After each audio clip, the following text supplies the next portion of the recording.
Hello students, कैसे हैं आप। चलिए, तो अभी प्रीवियस वीडियो में हमारा chapter number 4 quadratic equation already complete हो चुका है। तो today we will start chapter number 5 that is arithmetical progression. तो कुछ बेसिक टर्म्स पर यहाँ डिस्कस कर लेते हैं कि बेसिक टर्म्स इसमें क्या क्या आने वाले हैं। देखिए, बड़ा ही इंटरेस्टिंग टॉपिक है ये, क्योंकि नया है बिल्कुल आपके लिए। इससे प्रीवियस आपने क्लासेस में कभी इसको पढ़ा नहीं होगा, ठीक है। तो आपको थोड़ा इंटरेस्ट भी आएगा और इसका बेसिक जो फंडामेंटल है उसको क्लियर करके चलें आप, तो क्वेश्चन करने में बड़ा इंटरेस्ट आएगा आपको। चलिए देख लेते हैं। देखिए, पहले बात करते हैं सीक्वेंस की। सीक्वेंस क्या होता है? सीक्वेंस का मतलब होता है एक श्रेणी, सीरीज, ठीक है। सीक्वेंस क्या होती है? आप क्या कर रहे हैं, ये अरिथमेटिकल प्रोग्रेशन में होना क्या है। देखिए, कुछ नंबर को आपको लिस्ट किया जाएगा, जैसे ये 5 7 9 11 13 डैश डैश सॉन्ग चलता जाता है। अगर आपसे ये कहा जाए कि आप जो ये सीरीज बनी है इसकी एक प्रॉपर्टी बताओ, क्या प्रॉपर्टी है, तो आप ये जनरल देख रहे हैं कि आप इसमें देख रहे हैं कि जो प्रीवियस टर्म है, ये वाले ये टर्म्स बोलते हैं इनको। इसमें एक फिक्स वैल्यू 2 ऐड हो गई है, 2 इसमें ऐड की तो ये आ गई, इसमें 2 ऐड की ये आ गई, यानी कि इसमें दो का डिफरेंस चलता जा रहा है। तो इसे हम एक सीक्वेंस कह सकते हैं। क्या कि एक फिक्स रूल के अकॉर्डिंग आगे एक्सटेंड हो रही है, एक रूल लगा हुआ है इसमें। अगर मैं इसी के रेस्पेक्ट में आपको ये कहूँ 5 7 8 15 1 2, क्या कहोगे इसके बारे में? सर कुछ भी नहीं कह सकते। क्यों नहीं कह सकते? क्योंकि इसमें तो कुछ रूल ही अप्लाई नहीं हुआ हुआ। यानी कि आप देख रहे हो यहाँ पर टू ऐड हुआ, 7 आ गया, फिर 1 ऐड हुआ, फिर सीधा एकदम 15 पहुंच गया, 15 से 1 आ गया, 1 से 2 आ गया। तो हम इसको, इस रूल को हम सीरीज या सीक्वेंस नहीं कह सकते, ठीक है। ये तो हमने क्या किया कि हमारे मन में जो आ हमने वो नंबर लिख दिया, ठीक है। किसी हमने रूल को फॉलो करने के लिए अपने माइंड का यूज नहीं किया। तो अरिथमेटिकल प्रोग्रेशन भी एक ऐसी ही सीक्वेंस या सीरीज होती है जिसका ये, इसे हम एपी ही कहेंगे। अभी मैं जरा एक डेफिनेशन लिख देता हूँ, उससे समझ में आएगा। डेफिनेशन है, arithmetical progression is a list of numbers in which each term obtain by adding and subtract adding a fixed number in previous term accept first term. देखिए, फर्स्ट टर्म में आपने 2 ऐड किया, 7 आ गया, इसमें 2 ऐड किया तो 9 आ गया, 9 में 2 ऐड किया 11 आ गया, 11 में 2 ऐड किया 13। तो ये जो डिफरेंस है ये ऑलवेज डिफरेंस सेम होता है। चलिए, अब जरा मैं बात कर लेता हूँ कुछ टर्म्स के बारे में। जो अलग अलग ये लिखे हैं ये टर्म्स बोलते हैं। ये है आपका फर्स्ट टर्म, इसको ए से डिनोट करते हैं, ठीक है। कॉमन डिफरेंस, इन दोनों के बीच का जो डिफरेंस होता है उसे कॉमन डिफरेंस बोला जाता है।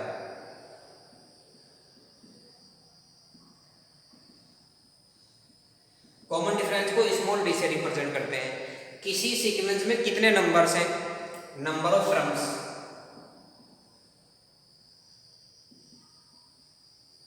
वो होता है n। क्लियर है? और जो लास्ट नंबर होता है, लास्ट टर्म को हम शो करते हैं l से, ठीक है जी।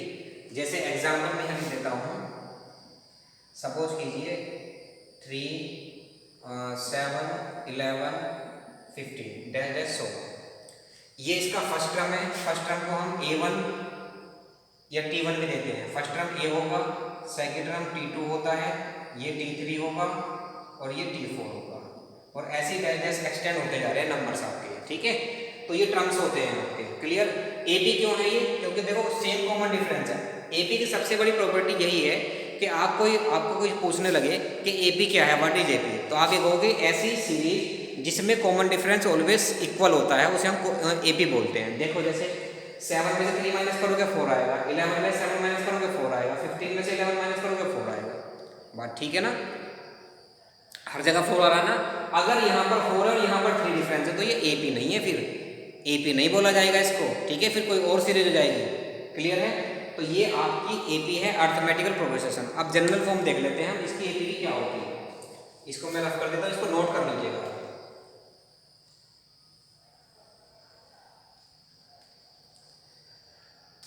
जनरल फॉर्म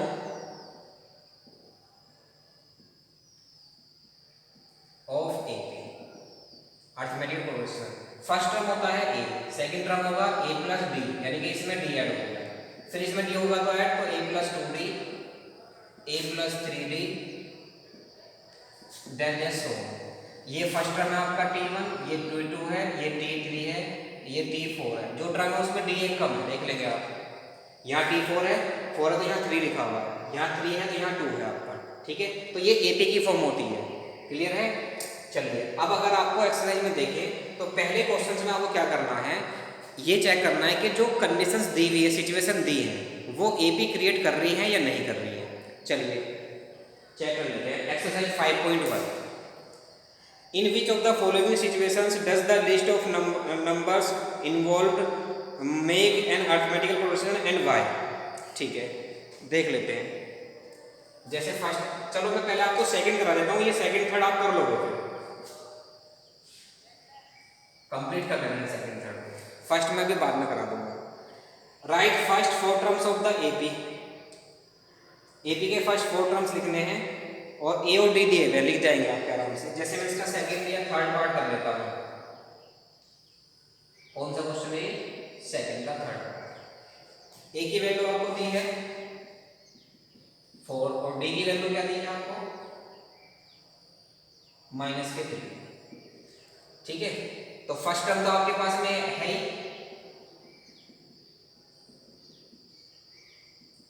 और सेकंड टर्म क्या होगा?